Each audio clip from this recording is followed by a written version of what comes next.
Friday को check activity है,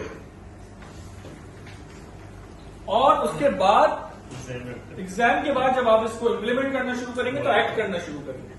तो आपकी आज कौन सी प्रोडक्शन एक्टिविटी में क्या हो रहा है, दैट इज प्लानिंग पार्ट। तो पीडीसीए के मुताबिक होना चाहिए आपका ऑपरेशनल प्रोसेस। आईटी अगर है ऑपरेशनल एक्टिविटी को इनेबल कर रहा होगा, पीडीसीए के मुताबिक होगा। देन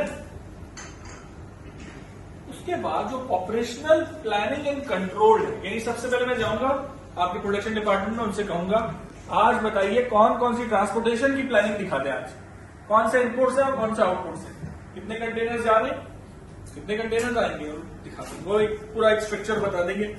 मैं उसको एग्जीक्यूट करूंगा कि वो प्लान हो रहा है या नहीं हो रहा, उसके मुताबिक एग्जीक्यूशन है या नहीं है। अगर इसी तरीके से मैं हर किस्म की प्लानिंग पूछूंगा आपसे, फायर ड्रिल की क्या प्लानिंग है, क्या प्रोसीजर है, आप कहेंगे साल में एक बार। लास्ट ईयर का डेटा दिखा दूंगा, जैसे प्लान किया था या डू करके छोड़ दिया। फिर वो जो आप अभी बात बता रहे हो ना, findings, that is check part. फिर फाइंडिंग्स रख के संभाल के रख ली या किसी जगह एड्रेस की टॉप मैनेजमेंट से, दैट इज एक्ट पार्ट। सो अगर ये पूरा प्रोसेस मुझे मिल रहा है, इट मीन्स ऑर्गेनाइजेशन में एचएससी एग्जिस्ट करता है, सिर्फ किताबों की हद तक नहीं है। देन एलिमिनेटिंग द हैजर्ड्स हमने बात की, मेरे ख्याल से मजीद इस पे बात करने की जरूरत नहीं है कि ऑर्गेनाइजेशन का जब आप प्लानिंग करेंगे तो आपको हैजर्ड नजर आएंगे। आपने भी अपने घर में आपको मैंने प्लान दिया था, आपने जाके डू एक्टिविटी की, फिर मैंने आज खामोशी से बड़ा आराम से बड़े प्यार से आपने पूछा कि इरादा है कि जो हैजर्ड आइडेंटिफाई किए हैं उसे आप रिमूव करेंगे, तो आप सबने कहा हाँ बिल्कुल करेंगे। तो आप क्या कर रहे हैं, एक्ट पार्ट करेंगे उसमें, ठीक है। 8.1.3 को मैं जरूर एड्रेस करूंगा, that is management of change. तो there is a difference between change management and management of change. यहां पर ओएचएस में हम किसी भी किस्म की तब्दीली को मैनेज करते हैं। किस तरीके से मैनेज करते हैं, ऑर्गेनाइजेशन में किस किस्म की तब्दीली होती है, मैं आपको लिखवाना चाहूंगा, तो लिख लें। चेंज इन लीगल रिक्वायरमेंट, कि अगर कोई लीगल रिक्वायरमेंट चेंज हो गई, इवन टैक्स रेट बढ़ गया, कोई ड्यूटी बढ़ गई, कोई मजीद एचएससी का लॉ आ गया, चेंज को मैनेज करना होगा as per OHS. Change in legal requirement,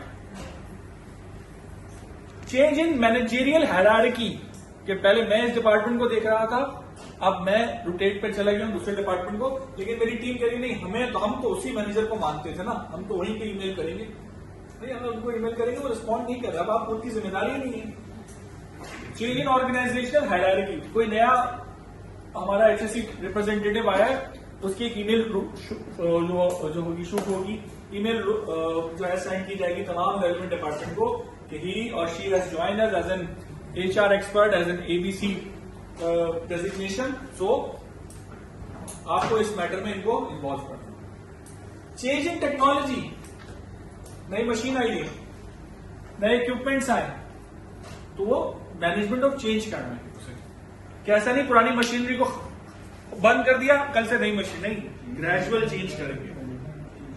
इसमें एक क्वेश्चन है, जैसे कि क्योंकि मैं आज से तकरीबन 7 साल पहले ईवीएम आया था और अब आया हूं, तो मैं जिस तरह हम चले मैं और दो मुझे कंस्ट्रक्शन नजर आती है, एक वो कंस्ट्रक्शन जो 7 साल पहले जब मैं आया था, और एक ऑल टुगेदर नई construction. So it's a new EVM and old EVM. तो इंफ्रास्ट्रक्चर चेंज होगा तो आपके हैजर्ड्स भी चेंज हो जाएंगे।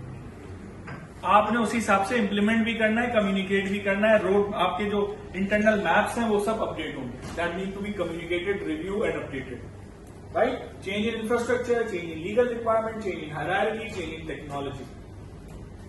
ये वो चेंजेस हैं जो कि आपको फोर्स करते हैं ओएचएस में कि आपके पास कोई मैकेनिज्म होगा इस चेंज को मैनेज करना है। कि अगर कोई भी काम करना है, जैसे हम भी जब भी कोई अपने घर में पेंट भी करवाते हैं तो सबसे छोटे कमरे में स्टार्ट करते हैं, सबसे पहले कम से कम सामान, क्योंकि इंफ्रास्ट्रक्चर चेंज हो जाते हैं, उसी हिसाब से हैजर्ड होते हैं। तो ये छोटी छोटी, अगर कोई सॉफ्टवेयर जो है ऑर्गेनाइजेशन में चेंज हो रहा है, सैप इंप्लीमेंट होता है, सबसे छोटे डिपार्टमेंट पे सबसे पहले करते हैं, ठीक है। तरीकाकार यही सर, अगर किसी एक लाइन से 8.1.4 रेफर टू प्रोक्यूरमेंट कि जब भी ऑर्गेनाइजेशन कोई चीज बाहर से परचेज करेगी, जिसे हम पीएमएस की क्लॉज में कहते हैं कंट्रोल ऑफ एक्सटर्नल प्रोवाइडर्स,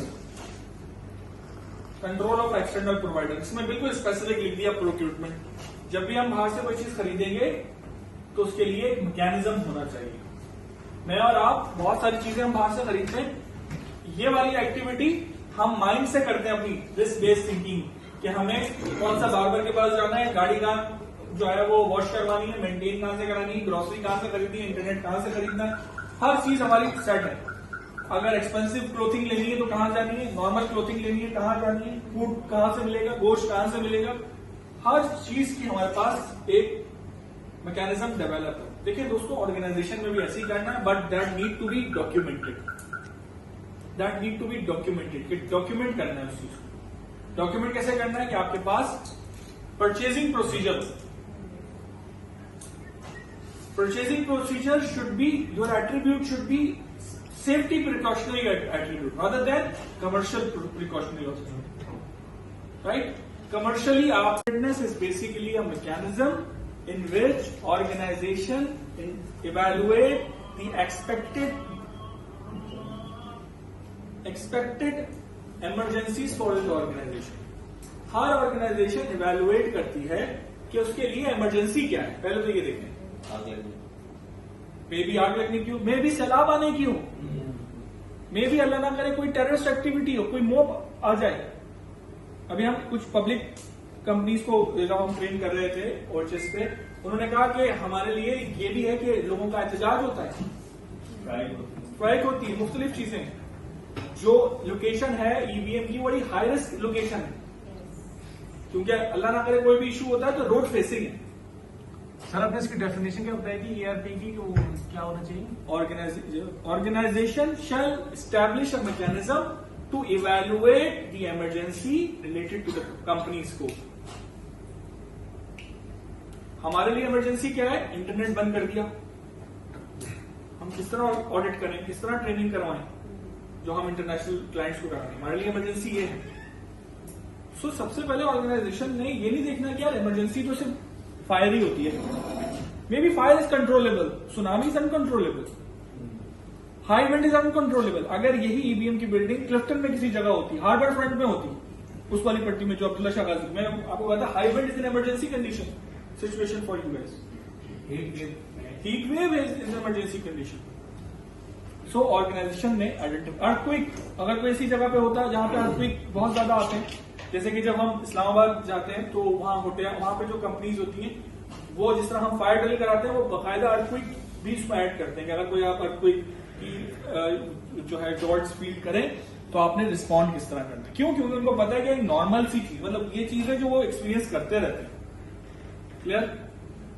इसी के लिए जब भी इमरजेंसी हो, ऑर्गेनाइजेशन इवेलुएट करे कि एक्चुअली इमरजेंसी है क्या, और उससे रिलेटेड मैटर मटीरियल अवेयरनेस के जरिए लोगों तक पहुंचाए कि how we need to aware. इसके लिए हम जब कुछ 1122 की वो थी एक कैंपेन थी कि वो स्कूल में जाकर इमरजेंसी प्रिपरेटनेस के हवाले से बच्चों को बताते थे, और इसके अलावा मुख्तलिफ जो चीजें हुई।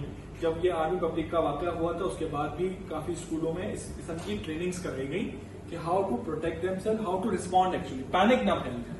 जैसे कल कोई मुझे एम्प्लॉइज बता रहा था, मेरे ख्याल से आप बता रहे थे सर, कितने एम्प्लॉई है हमारे पास वर्कर जो इस मैसेज में? इसमें 2490 2490 is a huge number I believe. So how we need to evacuate them. ठीक है जी, तो ये क्लियर करना बना सकते हैं emergency response team. Emergency response team वही है अल्टीमेटली जो आपकी मेन एचएससी टीम है, उसके अंदर आप एक टीम बना सकते हैं, उनकी आप ट्रेनिंग करा सकते हैं, उनको आप अवेयर कर सकते हैं, उनको आप इक्विप कर सकते हैं।